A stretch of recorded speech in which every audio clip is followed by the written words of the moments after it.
మేము గత కొన్ని సంవత్సరాలుగా అలేఖ్యమ్మ గారి దగ్గర జీవిస్తున్నాము. అలాగే నెల్లూరులో కొంతమంది రౌడీజం చేస్తూ గూండాయిజం చేస్తూ వాళ్ళకంటూ ఒక బ్యాచ్ ని ఏర్పరచుకొని అలేఖ్యమ్మ గారి దగ్గర నుంచి పక్కకు వెళ్ళిపోయి వాళ్ళ పెత్తనం చూపిస్తారంటూ ఇది నెల్లూరు కోస్తా రాయలసీమ అని వాళ్ళు ఏర్పరచుకొని మా మీదకి దాడులకు దిగుతున్నారు.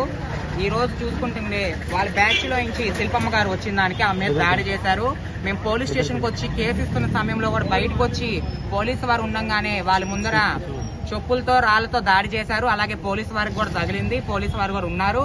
అలాగే ఈ అమ్మాయిని నిన్న సాయంత్రం కూడా ముతుకూరు దగ్గర బెగ్గింగ్ చేస్తుండగా వచ్చేసి ఏపీ జెన్కో రోడ్ లో ఆ అమ్మాయిని కూడా కొట్టడం జరిగింది. ఇది ఎంతవరకు న్యాయం అనేది మీరే చెప్పాలి. ఇలాగే నెల్లూరులో ఇలాగే రౌడీసం గూండాయిజం చేస్తూనే ఉంటారా అని మేము అడుగుతున్నాము. మరొకసారి కూడా చెప్తున్నాము, అందరం ట్రాన్స్జెండర్సే. అందరు బతుకు తెరువులు బాగలేక మనం అందరం ఇలా అయినోళ్ళమే. ఒకరికొకరికి కక్ష సాధింపులు ఎందుకు? కక్ష సాధించి ఏం చేస్తారు చెప్పండి? చట్టం ఎవరికి చుట్టం కూడా కాదండి. మీరు అంటున్నారు పోలీసులు కొనేస్తామంటున్నారు. ఎందుకు కొనేస్తారు పోలీసులు? న్యాయం ఏ సైడ్ ఉంటే పోలీసులు కూడా ఆ సైడే ఉంటారండి. దయచేసి మాకు మీడియా మిత్రులందరూ సాయం చేయాలని కోరుకుంటున్నాము. చిన్నవాళ్లే కానీ పెద్దవాళ్లే కానీ వాళ్ళకి నోటుకు వచ్చినట్టు దుర్భాషలాడుతూ మా మీద ఇదిగా ప్రయత్నిస్తూ వాళ్ళ వల్ల కూడా మాకు చాలా ప్రాణహాని ఉందని కూడా మేము తెలియజేస్తున్నాము.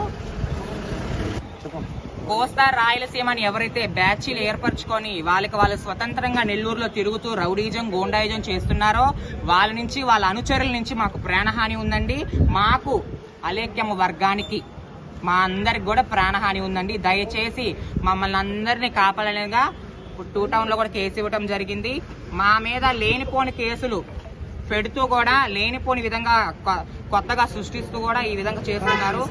మాకు న్యాయం చేయాలని మేము కోరుకుంటున్నాము. మాకు ఎటువంటి తలంగాలు వద్దు, మాకు గొడవలు వద్దు, తగాదాలు మాకు ఏది వద్దండి.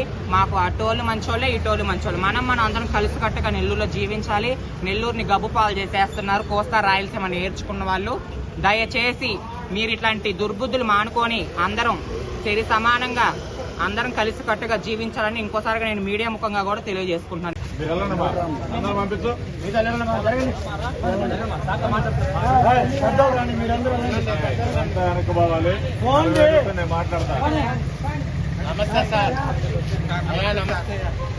ఈ అమ్మాయికి ఫోన్ చేసి డబ్బులు ఇస్తాను చెప్పి ఫోన్ చేస్తున్నాను. ఆవిడ నాకు డబ్బులు వద్దు, ఏమవుతుంది, నేను మీ కాడికి రాను నేను అన్నాను సార్. అన్నా కూడా లేదు నేను చెప్పాను సార్. అది పనిగా నేను చెప్పవచ్చు కావాలి.